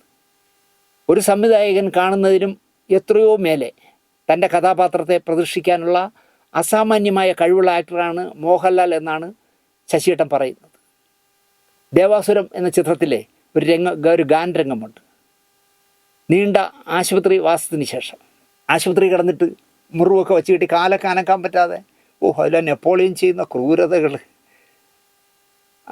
പരസഹായത്തോടെ നടക്കാമെന്നാവുമ്പോൾ ആശുപത്രിയിൽ നിന്ന് ഡിസ്ചാർജ് ചെയ്ത് വീട്ടിലേക്ക് മംഗലശ്ശേരിയിലേക്ക് നീലകണ്ഠൻ വരുന്ന ഒരു സീനുണ്ട്. പൂമുഖത്ത് കിടക്കുന്ന ആഢ്യത്തിൻ്റെ അടയാളമായ ചാരുകസേരയിൽ നിന്നും വീൽ ചെയറിലേക്ക് മാറാനുള്ള ശ്രമത്തിനിടയിൽ മറഞ്ഞു പോയിട്ട് വീഴണം നീലകണ്ഠൻ. ആ സമയത്ത് നിറഞ്ഞ ചിരിയോടെ കുട്ടുത്തം മാറാത്ത പ്രകൃതത്തിൽ പിടിച്ചു നിന്നിട്ട് നീലകണ്ഠൻ പറയുന്ന ഒരു ഡയലോഗുണ്ട്. പുതിയ ജന്മമല്ലേ, അപ്പോൾ പിച്ച വെച്ച് നടന്ന് പഠിക്കണം, ഒരുപാട് വീണാലല്ലേ നടക്കാനാവൂ, കണ്ടിട്ടില്ലേ കുട്ടികളെ എന്ന് ഇന്നസെൻറ്റിനോട് ചോദിക്കുന്നൊരു ചോദ്യമുണ്ട്. ഈ ഡയലോഗ് ഡെലിവറിക്കും അത് അവസാനിക്കുമ്പോഴും ജീവിതത്തെ പുല്ലുപോലെ കാണുന്ന നീലകണ്ഠൻ സ്വതസിദ്ധമായ ചിരി കൊണ്ട് ഒരു കൊച്ചുകുട്ടിയായി മാറണം. അതാണ് ആ സീനിലെ കഥാപാത്രത്തിൻ്റെ പരിവർത്തനം. ലാൽ അത് വളരെ വേഗം സാധിച്ചെടുത്തു എന്നാണ് IV ശശിയുടെ വിലയിരുത്തൽ. ഈസിയായിട്ട് പുല്ലുപോലെ ചെയ്ത് കാണിച്ചു കൊടുത്തു. ഈ ചിത്രത്തിൽ തന്നെ അങ്കോഭാഗം എന്ന് പറഞ്ഞ ഒരു നൃത്തരംഗത്ത്, അതായത് എന്താ പറയുക, മുണ്ടക്കൽ ശേഖരൻ അമ്പലത്തിലെ ഉത്സവത്തിന് കൊണ്ടുവന്ന ഭാനുമതിയെയും ഭാനുമതിയുടെ ആ ട്രൂപ്പിനെയും മംഗലശ്ശേരി നീലകണ്ഠനും സംഘവും തട്ടിക്കൊണ്ടുപോയി വീട്ടിൽ കൊണ്ടുവന്ന് പാർപ്പിച്ചിട്ട് അവളുടെ അച്ഛനും മദ്യമൊക്കെ കൊടുത്തിട്ട് ആ പാട്ട് പാടാനും ആ പാട്ടിൻ്റെ ഒപ്പം നൃത്തം ചെയ്യാനും പറയുന്ന ഒരു രംഗമുണ്ടല്ലോ. അതിലാണല്ലോ ആ നൃത്തം അവസാനിക്കുമ്പോൾ ചിലങ്ക വലിച്ച് എറിയുന്നത്, ഇനി ഞാൻ ഇത് കാലിക്കെട്ടില്ല എന്ന് പറഞ്ഞിട്ട്. അത് വേണമെങ്കിൽ യൂട്യൂബിലുണ്ട്. ഞാനിത് പറഞ്ഞു കഴിഞ്ഞ ശേഷം നിങ്ങൾക്ക് വേണമെങ്കിൽ അതൊന്ന് കണ്ടു നോക്കാം. അപ്പോൾ മംഗലശ്ശേരിയുടെ ആ അങ്കണത്തിൽ ചാരുകസേരയിൽ നീലകണ്ഠൻ കിടക്കുന്നു. നിസ്സഹായനായി ഭാനുമതിയുടെ അച്ഛൻ നെടുമുടി വേണോടെ ഇരിപ്പുണ്ട്. പിന്നെ നീലകണ്ഠൻ്റെ അർമാദികളായി നടക്കുന്ന മണിയമ്പിള്ള രാജുവും അഗസ്റ്റിനും ഒക്കെ പപ്പുവും ഒക്കെ പിന്നാലെ നിൽപ്പുണ്ട്. അയാളുടെ മുന്നിൽ അവർ നൃത്തമാടുകയാണ്. അങ്ങനെ നൃത്തമാടി നീലകണ്ഠൻ്റെ ധാർഷ്ട്യത്തിന് മുന്നിൽ കരഞ്ഞുകൊണ്ട് അവർ നൃത്തം ചെയ്യുന്നു. ഇതൊരു ലോങ് ഷോട്ടിൽ IV ശശി ചിത്രീകരിക്കുന്നതിനിടയിൽ ഭാനുമതി നൃത്തമാടുന്ന ഒരു ലോങ് ഷോട്ടാണ് വെച്ചേക്കണം, എല്ലാവരും ചേർന്ന് ഇൻക്ലൂഡ് ചെയ്തിട്ട്. ഇത് ആസ്വദിച്ചിരിക്കുന്ന നീലകണ്ഠൻ, ഇതാണ് സീനിൻ്റെ സിറ്റുവേഷൻ പറഞ്ഞു കൊടുത്തു. ആ നൃത്തം ആസ്വദിച്ച് താളം പിടിച്ചിരുന്നാൽ മതി നീലകണ്ഠൻ. ലോങ് ഷോട്ടാണ് എന്നൊന്നും നോക്കാതെ ഷൂട്ടിങ്ങിനിടയിൽ ഈ നീലകണ്ഠനായിട്ട് അഭിനയിക്കുന്ന മോഹൻലാൽ ഒരു വഷളം ചിരിയോടെ അവിടെ നൃത്തത്തിന് പാടിക്കൊടുക്കുന്ന നൃത്ത അധ്യാപികയെ നോക്കിയിട്ടൊരു കണ്ണിറുക്കുന്ന ഒരു സീനുണ്ട്, ഷോട്ടുണ്ട്. അത് റിഹേഴ്സലിലോ IV ശശി പറയുകയും ചെയ്തതല്ല. പാട്ട് ആസ്വദിച്ചിരിക്കുന്നതിനിടയിൽ പാടിക്കൊണ്ടിരിക്കുന്ന ആ സ്ത്രീയെ നോക്കിയിട്ട് ഒന്ന് കണ്ണിറുക്കി കാണിക്കും. ഞാനിതിൽ കാണിക്കാം ആ കണ്ണിറുക്കുന്നത്. ഇത് കാണുമ്പോൾ ആ സ്ത്രീ ഞെട്ടിയും പോവും. ഇത് കണ്ട് ശരിക്കും പറഞ്ഞാൽ IV ശശിയാണ് എന്താ പറയുക അത്ഭുതപ്പെട്ടു പോയത്. താൻ പറയാത്തൊരു കാര്യം കൃത്യമായ ടൈമിങ്ങിൽ തൻ്റെ വഷളത്തരം ഊട്ടി ഉറപ്പിക്കുന്ന വിധത്തിൽ നീലകണ്ഠൻ കാണിച്ചു. മോഹൻലാൽ എന്ന നടൻ്റെ സംഭാവനയായിരുന്നു അത്. ലാല് ഇങ്ങനൊരു നമ്പർ ഇട്ടപ്പോൾ അത് ലോങ് ഷോട്ടിൽ പോരാ, അങ്ങനെ വിട്ടാൽ പോരാ, ക്ലോസപ്പിൽ എടുക്കണമെന്നായി IV ശശി. IV ശശി വിചാരിക്കാത്ത തലത്തിലേക്കല്ലേ മോഹൻലാൽ കാണിച്ചത്. നിങ്ങളൊന്നുകൂടി ആ ഗാനരംഗം കണ്ടു നോക്കൂ. നീലകണ്ഠൻ്റെ കണ്ണിറുക്കലും പാടുന്ന ആ സ്ത്രീയുടെ റിയാക്ഷനും കാണാനാവും. ആ 2 ക്ലോസപ്പ് ഷോട്ടുകൾ ഈ പാട്ട് രംഗത്തിൽ ആവശ്യം വേണം എന്ന് IV ശശി കൊണ്ട് ചെയ്യിപ്പിച്ചത് മോഹൻലാലിൻ്റെ മനോധർമ്മമായിരുന്നു. മംഗലശ്ശേരി നീലകണ്ഠൻ്റെ മുണ്ട് മടക്കി കുത്തുന്നതും മീശ പിരിച്ച് എങ്ങോ നോക്കി ചിരിക്കുന്നതും ഒക്കെ ടൈറ്റ് ഫ്രെയിമിൽ പലവട്ടം എടുക്കേണ്ടി വന്നതും മോഹൻലാലിൻ്റെ മനോധർമ്മത്തിൻ്റെ സവിശേഷതയായിരുന്നു. കാരണം മോഹൻലാലിൻ്റെ മുണ്ട് മടക്കി കുത്തൽ ഒരു പ്രത്യേക സ്റ്റൈലാണല്ലോ. അതുപോലെ തന്നെ അദ്ദേഹത്തിൻ്റെ ഒരു വഷളം ചിരിയുണ്ട് ആകാശത്തേക്ക് നോക്കിയിട്ട്. അപ്പോൾ അതൊക്കെ ക്ലോസപ്പിൽ ഷൂട്ട് ചെയ്യേണ്ടി വന്നത് നേരത്തെ വരച്ചിട്ടതല്ല IV ശശി. മോഹൻലാൽ ചെയ്യുന്ന പെർഫോമൻസ് കണ്ടിട്ട് അതിൻ്റെ എല്ലാം ക്ലോസപ്പ് എടുത്തതാണ്. ഇരുത്തം വന്നൊരു സംവിധായകനെ കൊണ്ട് എടുത്ത ഷോട്ടിൽ മാറ്റം വരുത്തിക്കുവാൻ ഒരു അഭിനേതാവിന് കഴിയുക എന്നത് ചില്ലറ കാര്യമല്ല. മുണ്ട് മടക്കി കുത്തുന്നതിലും ഒരു കലയുണ്ട് എന്നാണ് ഐ.വി. ശശി പറയുന്നത്. മോഹൻലാൽ മുണ്ട് മടക്കി കുത്തുന്നതിൽ പോലും ഒരു കലയുണ്ട് എന്നാണ് ഐ.വി. ശശി പറയുന്നത്. അതൊന്നും ആരും പറഞ്ഞു കൊടുത്ത് ചെയ്യേണ്ടതല്ല, ഉള്ളിൽ നിന്നും വരേണ്ടതാണെന്നും ശശിയേട്ടൻ പറയുന്നു. മീശ പിരിക്കുക, മുണ്ട് മടക്കി കുത്തുക തുടങ്ങിയ കൊച്ചു കൊച്ചു കാര്യങ്ങളിലൂടെ തൻ്റെ കഥാപാത്രത്തിന് ഹീറോയിസം സ്ഥാപിച്ചെടുക്കുകയാണ് മോഹൻലാൽ ചെയ്യാറ്. വെള്ളത്തിനടിയിൽ നിന്ന് പൊങ്ങി വരുന്ന ചിരിയുള്ള നായകൻ്റെ ഷോട്ടും സിംഹത്തിൻ്റെ അലറുന്ന ഷോട്ടും നരസിംഹത്തിൽ ഷാജി കൈലാസ് നന്നായിട്ട് എഡിറ്റ് ചെയ്തിട്ടുണ്ട് ഇല്ലേ? മോഹൻലാൽ ഇങ്ങനെ പൊങ്ങി വരുമ്പോൾ ഒരു വഷളം ചിരിയുമായി പൊങ്ങി വരുന്ന ക്ലോസപ്പും എന്താ പറയുക ഗറുവുള്ള സിംഹത്തിൻ്റെ അലറലും ഒന്നിച്ച് ഇൻ്റർകട്ട് ചെയ്തിട്ടുണ്ട്. മോഹൻലാലിൻ്റെ ചിരിയും നരസിംഹത്തിൻ്റെ അമറലും സ്ക്രീനിൽ നല്ല പൊരുത്തം തോന്നും നമുക്ക്. മോഹൻലാലിനെ വെച്ച് സിനിമ എടുക്കാത്തത് അദ്ദേഹത്തിന് നല്ലവനായ ചട്ടമ്പിയുടെ ഇമേജ്, ഗുണ്ടയുടെ ഇമേജ് ഉള്ളതിനാലാണെന്ന് സാക്ഷാൽ അടൂർ ഗോപാലകൃഷ്ണനെ കൊണ്ട് പോലും ഈ സിനിമകളൊക്കെ പറയിപ്പിച്ചു. അയാളെ വെച്ച് ഞാൻ സിനിമ എടുക്കില്ല, കാരണം അയാൾ നല്ലവനായ ഗുണ്ടയാണ്. എന്ത് വിവരക്കേടാണ് അടൂർ സാർ പറഞ്ഞതെന്നാണ് ഞാൻ ആലോചിക്കുന്നത്. തൻ്റെ ബദ്ധവൈരികളായ ജി അരവിന്ദൻ്റെയും ഷാജി എൻ കരുണിൻ്റെയും പ്രിയപ്പെട്ട നായകനായി മോഹൻലാൽ സഹകരിച്ചതിൻ്റെ ചുരുക്കിനെ നല്ലവനായ ഗുണ്ട എന്ന കഥ പറഞ്ഞ് അടൂർ ഊരിയിരിക്കാനാണ് സാധ്യത എന്ന് എനിക്ക് തോന്നുന്നു. അദ്ദേഹം ഒരു മമ്മൂട്ടിയെ മാത്രം സഹകരിപ്പിക്കുന്ന ഒരാളാണല്ലോ. മറുവശത്ത് ഈ പറഞ്ഞ അരവിന്ദൻ്റെയും ഷാജി എൻ കരുണിൻ്റെയൊക്കെ ബദ്ധവൈരികളുടെ പടങ്ങളിലൊക്കെ മോഹൻലാൽ അഭിനയിക്കുന്നുണ്ടായിരിക്കണം അദ്ദേഹത്തെ നല്ലവനായ ഗുണ്ട എന്ന് ഇദ്ദേഹം വിളിച്ചത്. ഈ ഗുണ്ടകൾക്കും അപ്പുറം എത്രയോ സിനിമകളിൽ അദ്ദേഹം സാധാരണക്കാരനായും മണ്ടനായും ശുദ്ധനായും ഹാസ്യകാരനായും വന്നിരിക്കുന്നു. ഈ പ്രയോഗം അടൂരിന് അവമോദിപ്പ് നൽകും എന്നല്ലാതെ മോഹൻലാലിന് ഒന്നും സംഭവിക്കാനിടയില്ല. ഐ.വി. ശശി സ്വതന്ത്ര സംവിധായകനായത് 1975 ഉത്സവം. 1981 അഹിംസയിലാണ് മോഹൻലാൽ ഐ.വി. ശശിയുടെ ഒരു സിനിമയിൽ ആദ്യമായിട്ട് അഭിനയിക്കുന്നത്. 2000 വരെ 2000 മോഹൻലാലിനെ വെച്ച് അദ്ദേഹം അവസാനത്തെ സിനിമ ചെയ്തത് ശ്രദ്ധ. ഐ.വി. ശശി 100 മലയാള സിനിമകൾ ചെയ്തിട്ടുണ്ട്. തമിഴ്, തെലുങ്ക്, ഹിന്ദി ഭാഷകളിലായി അദ്ദേഹം 16 സിനിമകൾ ചെയ്തിട്ടുണ്ട്. അങ്ങനെ 117 സിനിമ ചെയ്തിട്ടുണ്ട്. അങ്ങനെ 117 സിനിമകളാണ് ഐ.വി. ശശി ചെയ്തത്. അപ്പോൾ മലയാളത്തിൽ ചെയ്ത 100 സിനിമകളിൽ 21 സിനിമകളിൽ മോഹൻലാൽ ഐ.വി. ശശിയോടൊപ്പം സഹകരിച്ചിട്ടുണ്ട്. 2000 പുറത്തു വന്ന ശ്രദ്ധിക്കപ്പെട്ടില്ല. ശ്രദ്ധ അതായിരുന്നു ഐ.വി. ശശി മോഹൻലാൽ നായകനായ അവസാനത്തെ സിനിമ. ശ്രദ്ധയ്ക്ക് ശേഷം ഐ.വി. ശശി ഒരു സിനിമയും പിന്നെ മോഹൻലാലിനെ വെച്ച് ചെയ്തിട്ടേ ഇല്ല. 17 വർഷക്കാലം ഒരു സിനിമയും ആരെ വെച്ചും ചെയ്യാനാകാതെ ആ ഹിറ്റ് മേക്കർ കഴിച്ചു കൂട്ടിയെന്ന് ഇപ്പോൾ ആലോചിക്കുമ്പോൾ എനിക്ക് ഭയങ്കര സങ്കടം തോന്നുന്നു. മോഹൻലാലിനെ നായകനാക്കി ഒരു സിനിമ കൂടി എന്ന സ്വപ്നം യാഥാർത്ഥ്യമാക്കാതെയാണ് ഐ.വി. ശശി കടന്നുപോയത്. അത് നമ്മൾ മറക്കാൻ പാടില്ല. 1948 മാർച്ച് 28 കോഴിക്കോട്ടാണ് അദ്ദേഹം ജനിച്ചത്. 2017 ഒക്ടോബർ 24 ചെന്നൈയിൽ 69 വയസ്സിലാണ് മരിക്കുന്നത്. ഇരിപ്പംവീട് ശശിധരൻ എന്ന ഐ.വി. ശശി 100 മലയാള സിനിമകൾ അദ്ദേഹം ചെയ്ത 100 മലയാള സിനിമകൾ ചർച്ചയ്ക്കെടുത്താൽ എന്തായാലും മോഹൻലാൽ അഭിനയിച്ച സിനിമകൾ അതിലുണ്ടാവും എന്നുള്ള കാര്യം സ്വാഭാവികമാണ്. 100 സിനിമകൾ വിലയിരുത്തുമ്പോൾ മോഹൻലാലിൻ്റെ സിനിമകൾ തീർച്ചയായിട്ടും അതിലുണ്ടാവും. എന്നാൽ ആ 100 സിനിമകളിൽ നിന്നും 10 സിനിമകൾ വിശകലനത്തിനായി മാറ്റി നിർത്തിയാൽ അതിലും ദേവാസുരവും ഞാൻ നേരത്തെ പറഞ്ഞ ഉയരങ്ങളിലും ഉണ്ടാകുമെന്ന കാര്യത്തിൽ എനിക്ക് ഉറപ്പുണ്ട്. നമ്മൾ പറഞ്ഞു വന്നപ്പോൾ വർത്തമാനം പിന്നെയും വഴിമാറിപ്പോയി. മുണ്ട് മടക്കി കുത്തുന്നതായാലും മീശ പിരിക്കുന്നതായാലും ചിത്രീകരണ സമയത്ത് നേരിട്ട് കാണുമ്പോൾ അതിനത്ര ശക്തിയുണ്ട് എന്ന് നമുക്ക് തോന്നാറില്ല എന്നാണ് ശശിയേട്ടൻ പറയുന്നത്. പക്ഷേ അത് സ്ക്രീനിലുണ്ടാക്കുന്ന എഫക്റ്റ് അത്ഭുതത്തോടെ നോക്കിയിരിക്കാനാവുമെന്ന് ഐ.വി. ശശി പറയുന്നു. അതിനെയാണ് ഞാൻ ലാൽ മാജിക് എന്ന് വിളിക്കുന്നതെന്നും അഭിമാനത്തോടെ ശശിയേട്ടൻ പറയുമായിരുന്നു. ദേവാസുരത്തിൽ തന്നെ മറ്റൊരു സീനുണ്ട്. അതും ഐ.വി. ശശി ഓർക്കാറുള്ളൊരു സീനാണ്. തന്നെ പോലീസ് ജീപ്പിൽ കയറാൻ നിർബന്ധിക്കുന്ന എസ്.ഐയുടെ തോളിൽ കൈവച്ചുകൊണ്ട് മംഗലശ്ശേരി നീലകണ്ഠൻ പറയുന്നൊരു ഡയലോഗുണ്ട്. എൻ്റെ ഭീഷണി എന്ന് പറഞ്ഞാൽ ചില ഊച്ചാളി രാഷ്ട്രീയക്കാരുടെ പോലെ സ്ഥലം മാറ്റിക്കളയും എന്നൊന്നുമല്ല, കൊന്നുകളയും ഞാൻ, അതിന് ഞാൻ മടിക്കില്ല എന്ന് പറഞ്ഞ മടിക്കില്ല കേട്ടോ എന്ന് പറയുന്ന ഡയലോഗ്. തിരക്കഥ വായിച്ചപ്പോൾ തന്നെ ലാലൊരു ഇളകിയാട്ടം നടത്തേണ്ട സന്ദർഭമാണെന്ന് ഐ.വി. ശശിക്ക് തോന്നി. അദ്ദേഹം അത് മോഹൻലാലിനോട് പറയുകയും ചെയ്തു. എന്നിട്ട് ഷോട്ടിനായി ക്യാമറ വെച്ചു, ആക്ഷനും പറഞ്ഞു. പക്ഷേ ലാലിൽ നിന്നുണ്ടായത് കുറച്ച് പതിഞ്ഞ പ്രകടനമായിരുന്നു. ഒന്നുകൂടി എടുക്കാമെന്നായി ഐ വി ശശി. ലാൽ സമ്മതിച്ചു. രണ്ടാമത്തെ ടേക്കിലും ആദ്യത്തെ പ്രകടനം തന്നെ ലാൽ ആവർത്തിച്ചു. 100 ടേക്ക് എടുത്താലും ലാലിൽ നിന്ന് അതേ വരുമെന്ന് ഐ വി ശശിക്ക് മനസ്സിലായി. പിന്നെ ഐ വി ശശി റീടേക്കിലേക്ക് പോയില്ല. പക്ഷേ സ്ക്രീനിൽ ഈ സീൻ കണ്ട ഐ വി ശശി ശരിക്കും ഞെട്ടിപ്പോയി എന്നാണ് ശശിയേട്ടൻ പറയുന്നത്.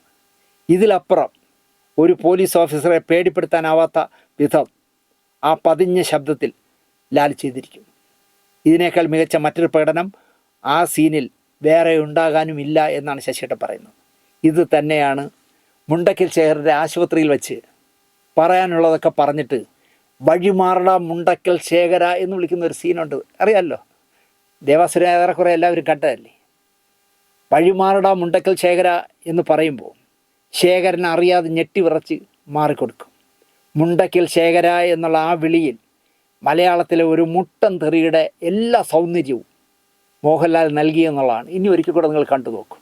ഒരു വലിയ തെറി വിളിക്കുന്ന അതേ പൗരുഷത്തോടെ പ്രൗഢിയോടെയാണ് വഴിമാറട മുണ്ടക്കൽ ശേഖര എന്ന് മോഹൻലാൽ പറഞ്ഞിരിക്കുന്നത്. ഒരു സംവിധായകനും വിശദീകരിച്ച് കൊടുക്കാനാകാത്ത പ്രകടനമാണ് ഈ സീനിലൊക്കെ മോഹൻലാൽ പകർന്നാടിയത്. ഇവിടെ ഓർമ്മ വരുന്നത് ഭദ്രൻ്റെ സ്ഫടികം എന്ന് പറഞ്ഞ മനോഹരമായൊരു സിനിമ ഉണ്ടല്ലോ ഭദ്രേട്ടൻ്റെ. അതിൽ ഏഴിമല പൂഞ്ചല എന്ന് പറഞ്ഞ പാട്ടിൽ ആനപ്പുറത്ത് നിന്ന് വെള്ളത്തിലേക്ക് ആനക്കാരനായിരുന്നിട്ട് വെള്ളത്തിലേക്ക് ചാടുന്ന ഒരു ഷോട്ടുണ്ടല്ലോ. അതിൽ 10-11 തവണ മോഹൻലാലിനെ ഭദ്രേട്ടൻ ചാടിച്ചു. ഭദ്രേട്ടൻ്റെ ഒരു പ്രശ്നം എന്ന് പറഞ്ഞാൽ എത്ര എടുത്താലും മതി വരാത്തൊരു സംവിധായകനല്ലേ. അദ്ദേഹം 10-11 തവണ ചാടിച്ചു.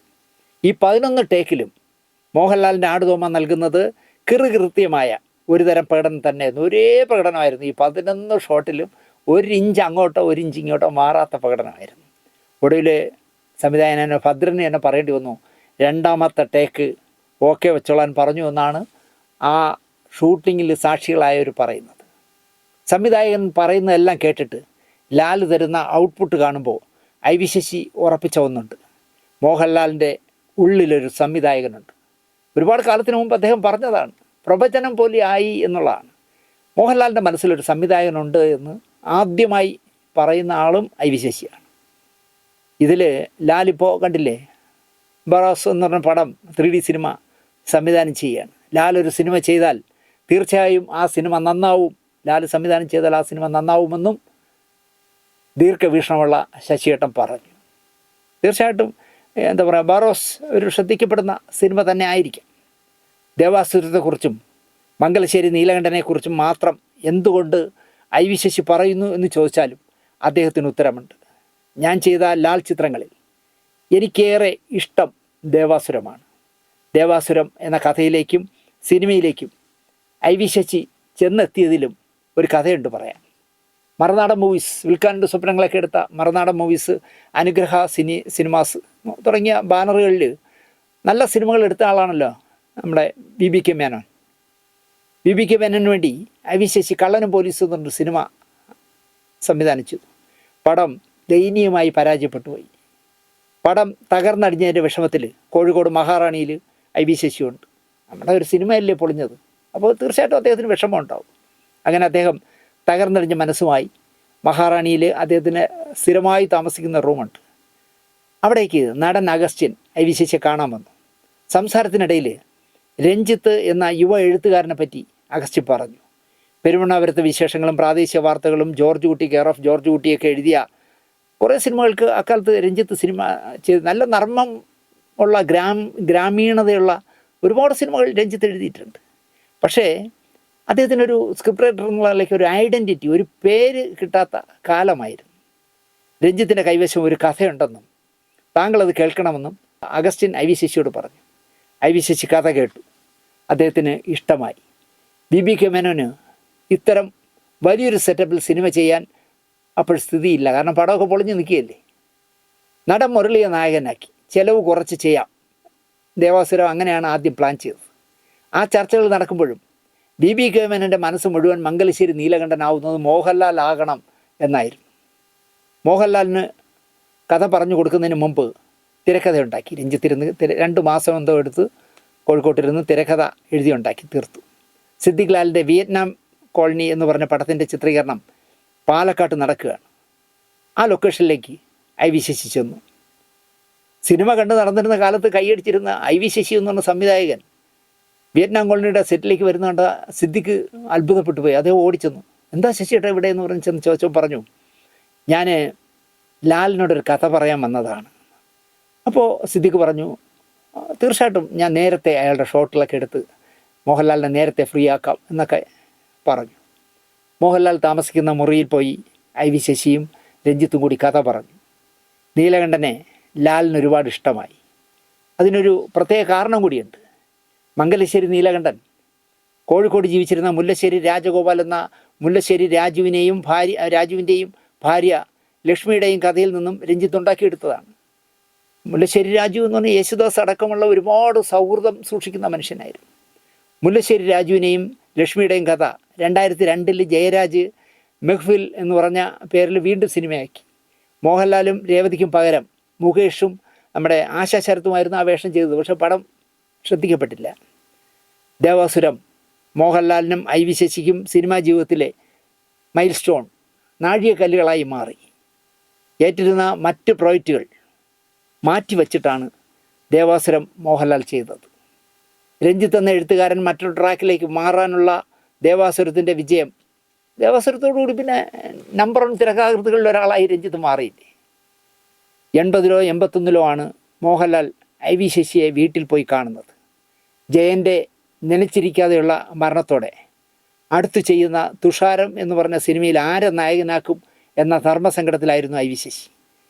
പിന്നീട് ഒരുപാട് അന്വേഷണങ്ങൾക്ക് ശേഷമാണ് രതീഷിനെ തുഷാരത്തിലെ നായകനായി നിശ്ചയിച്ചത്.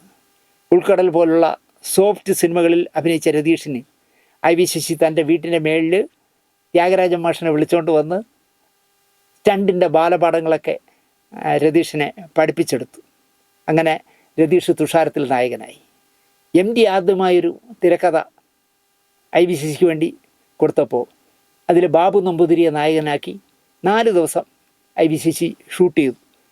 അത് കഴിഞ്ഞപ്പോൾ ആ വേഷം ബാബു നമ്പൂതിരിയുടെ കയ്യിൽ നിൽക്കില്ല എന്ന് കണ്ടപ്പോൾ പുതിയൊരാളെ തേടി. അങ്ങനെയാണല്ലോ നമ്മുടെ മമ്മൂട്ടി IV ശശിയുടെ സെറ്റിലേക്ക് എത്തുന്നത്. പിന്നെ മമ്മൂട്ടിയും രതീഷും രവീന്ദ്രനും ഒക്കെ ആയിരുന്നു IV ശശിയുടെ സിനിമയിലെ പ്രധാനികൾ.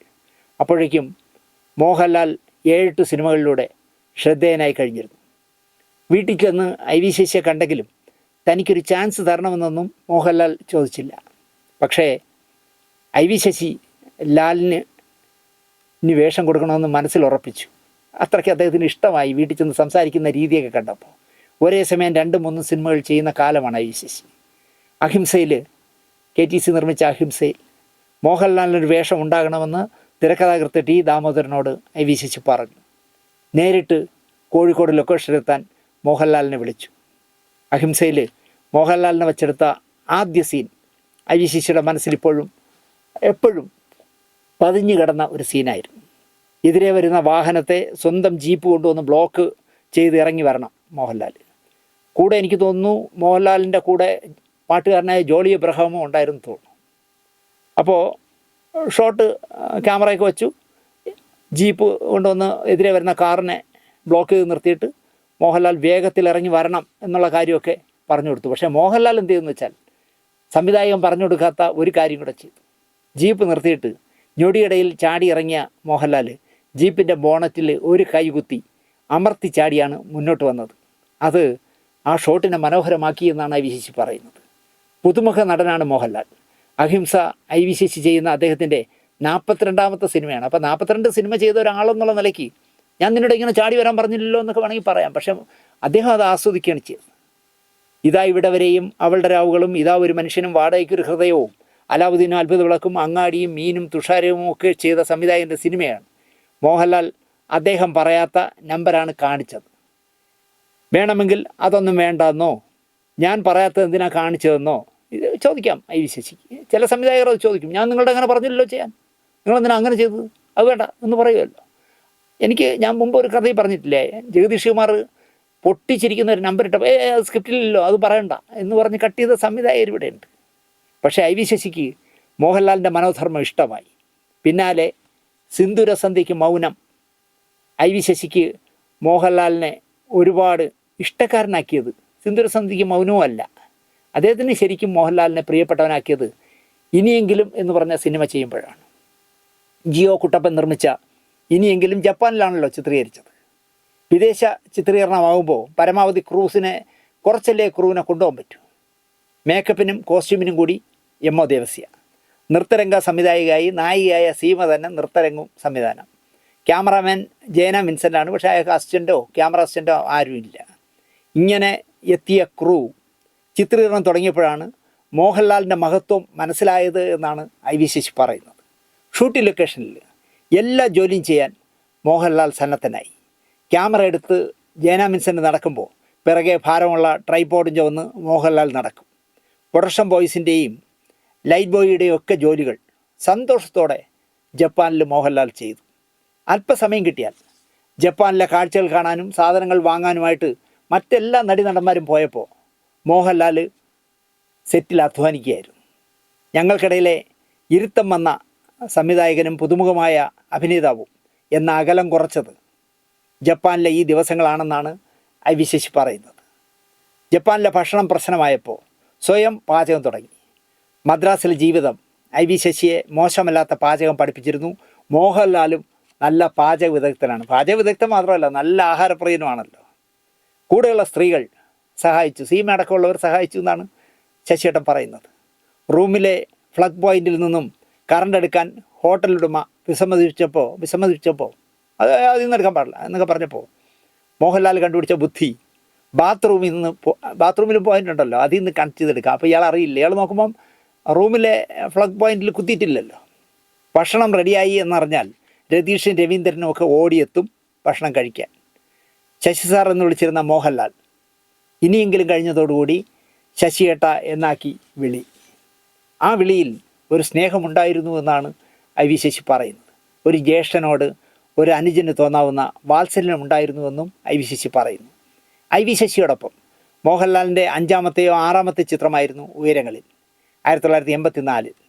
ആ വർഷം ഐ.വി. ശശിയുടെ 7 ചിത്രങ്ങൾ പുറത്തു വന്നു.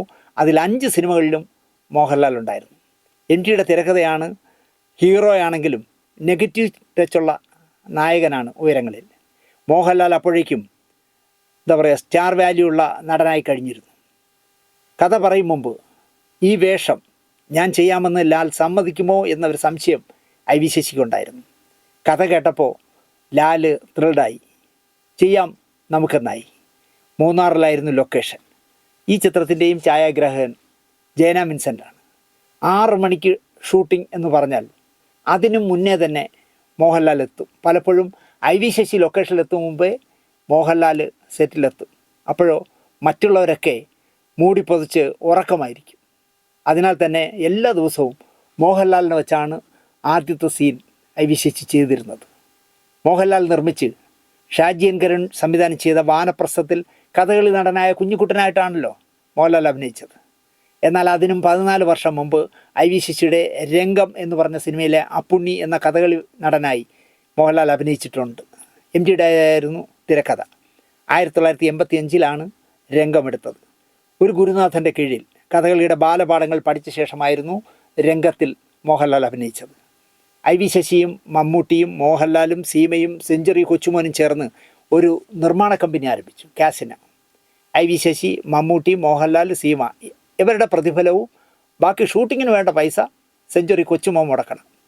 അങ്ങനെ നിർമ്മിച്ച ആദ്യത്തെ സിനിമയാണ് അടിയൊഴുക്കുകൾ.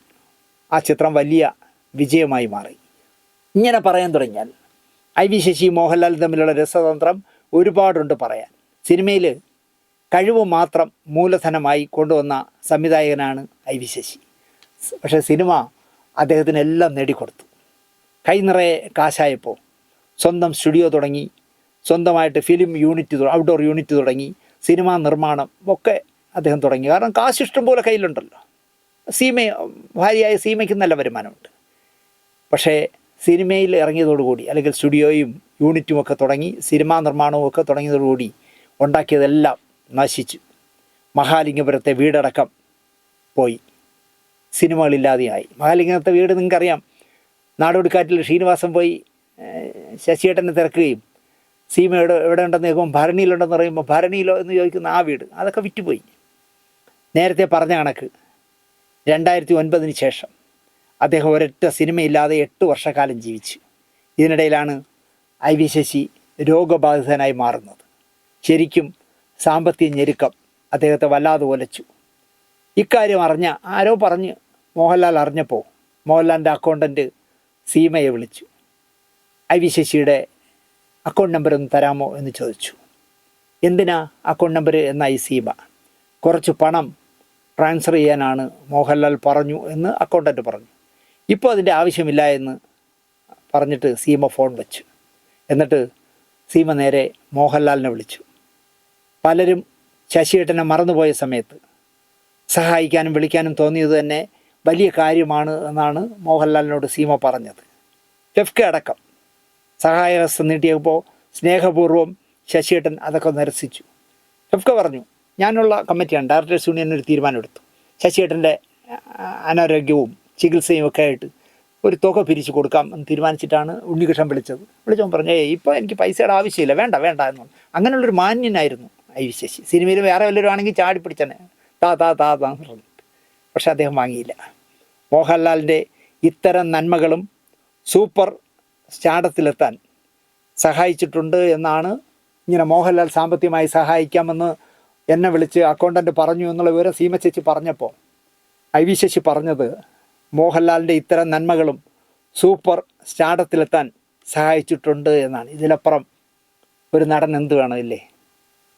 തന്നെ വെച്ച് 17 സിനിമ ചെയ്ത ഒരു സംവിധായകൻ രോഗഗ്രസ്തനാണ്, സാമ്പത്തിക ഞെരുക്കത്തിലാണെന്ന് അറിയുമ്പോൾ അദ്ദേഹത്തെ സഹായിക്കാൻ സന്മനസ് കാണിച്ച മോഹൻലാലിനെ കുറിച്ച് ആ രോഗിയായി മാറിയ സംവിധായകൻ തന്നെ ഇങ്ങനെ പറയുമ്പോൾ അതിൻ്റെ പുണ്യം മോഹൻലാലിന് കിട്ടും. ഈ കഥ ഇവിടെ ഞാൻ അവസാനിപ്പിക്കുമ്പോൾ IV ശശിയും മോഹൻലാലുമായിട്ടുള്ള ഗീവ് ആൻഡ് ടേക്ക് നിങ്ങൾക്ക് മനസ്സിലായി കാണും എന്ന് വിശ്വസിക്കുന്നു. മോഹൻലാലിൻ്റെ മനസ്സെന്താണ് എന്ന് മനസ്സിലാക്കാൻ നിങ്ങൾക്ക് കഴിയും. ഒരു ആക്ടർ എന്നുള്ള നിലയ്ക്ക് മനോധർമ്മം പോലെ ഷോട്ടുകളിൽ ഞാൻ നേരത്തെ പറഞ്ഞതുപോലെ മംഗലശ്ശേരി നീലകണ്ഠൻ ഡാൻസ് കണ്ടുകൊണ്ടിരിക്കുന്നുണ്ടെങ്കിൽ പാട്ട് പാടുന്ന സ്ത്രീയെ നോക്കി കണ്ണിറുക്കേണ്ട വല്ല കാര്യമുണ്ടോ? അത് രഞ്ജിത്തിൻ്റെ സ്ക്രിപ്റ്റിലും ഇല്ല, സംവിധായകൻ പറഞ്ഞതുമില്ല. പക്ഷേ മോഹൻലാൽ മനോധർമ്മമായി ചെയ്തു. എന്തായാലും മോഹൻലാൽ IV ശശി എന്ന് പറഞ്ഞാൽ നല്ല ബന്ധമായിരുന്നു. എനിക്ക് ആകെ ഒരു വിഷമമേ ഉള്ളൂ, അവസാന കാലത്ത് 7-8 വർഷക്കാലം ഒരു സിനിമയും ചെയ്യാതെ വീട്ടിൽ കുത്തിയിരിക്കുമ്പോൾ മോഹൻലാലിനെ വെച്ചൊരു സിനിമ ചെയ്ത് അവസാനിപ്പിക്കണമെന്ന് അദ്ദേഹത്തിന് വലിയ ആഗ്രഹമുണ്ടായിരുന്നു. ആ ആഗ്രഹം സഫലീകരിച്ചു കൊടുക്കുവാൻ മോഹൻലാലിന് കഴിഞ്ഞില്ല, അല്ലെങ്കിൽ അതിനുള്ള ഇട വരുത്തിയില്ലല്ലോ എന്നുള്ള ഒരു പ്രയാസം മാത്രമേ എനിക്കുള്ളൂ എന്ന് മാത്രം പറഞ്ഞുകൊണ്ട് ഈ എപ്പിസോഡ് നിങ്ങൾക്ക് ഇഷ്ടപ്പെട്ടിരിക്കുമെന്ന് വിശ്വസിച്ചുകൊണ്ട് നിർത്തുന്നു. നന്ദി, നമസ്കാരം.